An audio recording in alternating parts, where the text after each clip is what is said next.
আজকে বানিয়ে নেব কুমড়ো পোস্তর একটি বড়া রেসিপি। তাই কিভাবে বানাচ্ছি দেখুন।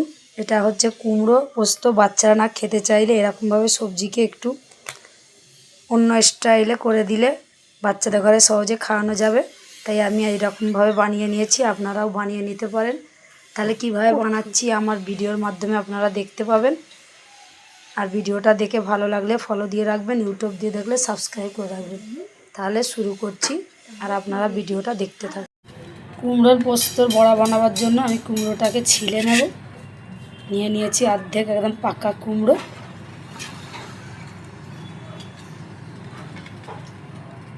কুমড়োটাকে আমি ছিলে নিয়েছি, এরকম বড় করে কেটেছি।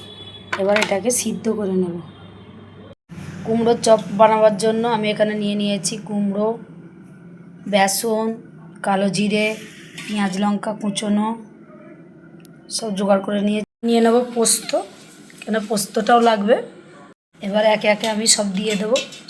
সিদ্ধ কুমড়োটাকে আগে হাত দিয়ে মেখে নেব। সিদ্ধ হয়ে গেছে, খুব ভালো করে হাতে খুব ভালো করে মেখে নেব। এবার দিয়ে দেবো পেঁয়াজ আর কাঁচা লঙ্কা,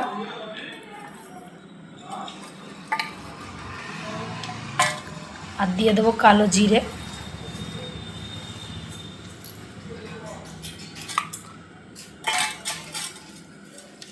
এবার দিয়ে দেবো একটু নুন,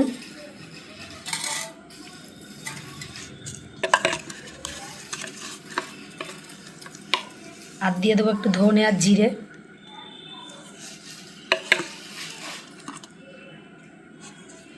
ধনে জিরে একটু বেশি দিলাম। এবার দিয়ে দেবো বেসন, বেসনটা দিয়ে আরও একবার হাত দিয়ে আমি ছানবো সব একসঙ্গে। কুমড়ো সিদ্ধর যেই জলটা আছে এই জলেই বেসনটা মাখা হয়ে যাবে। বেসনটা অল্প অল্প করে দেব, যতটা লাগবে। আবার একটু আমি দিয়ে দিচ্ছি, সবটাই দিয়ে দিলাম।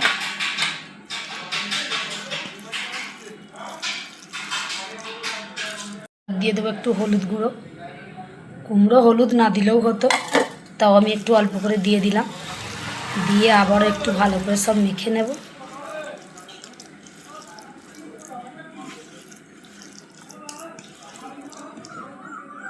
এবারে সব উপর দিয়ে দেবো পোস্ত।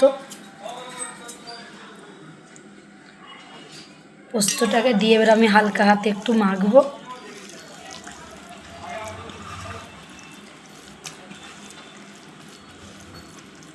মাখা হয়ে গেছে, এবারে ভেজে নেব।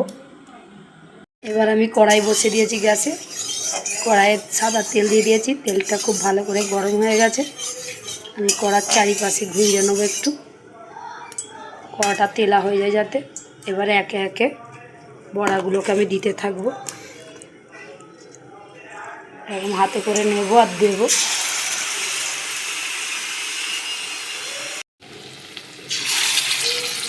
একে একে সব দিয়ে নেব বড়াগুলো। বেশি বড়ও করব না, বেশি ছোটও করব না, পাতলা পাতলা করে দিয়ে ভেজে নেব। এবার আমি আস্তে আস্তে উল্টে দেবো একটু। এখন একটু বাকি আছে, এবার আমি একটা করে উল্টে দিচ্ছি। খুব সাবধানে উল্টাতে হবে যাতে লেগে না যায়। এটা একটু বাকি আছে। এই দুটোই হয়েছে, একটু বাকি আছে। এরকমভাবে আমি সবই উল্টে নিয়েছি, আরও একটু কড়া করে ভাজবো। কুমড়োর বড়াগুলো ভাজা হয়ে গেছে, এবার আমি তুলে নেব একে একে। খড়খড়ো করে ভাজা হয়েছে, তেলগুলোকে একটু ঝরিয়ে নিয়ে তুলে নেব। পোস্ত আর কুমড়োর বড়া হয়ে গেছে, আমি ঢেলে নিয়েছি গরম ভাতের সঙ্গে খাওয়ার জন্য। এটা মুড়ি দিয়েও খাওয়া যাবে।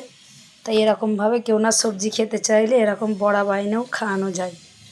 আজকে তাই আমি বানিয়ে নিলাম।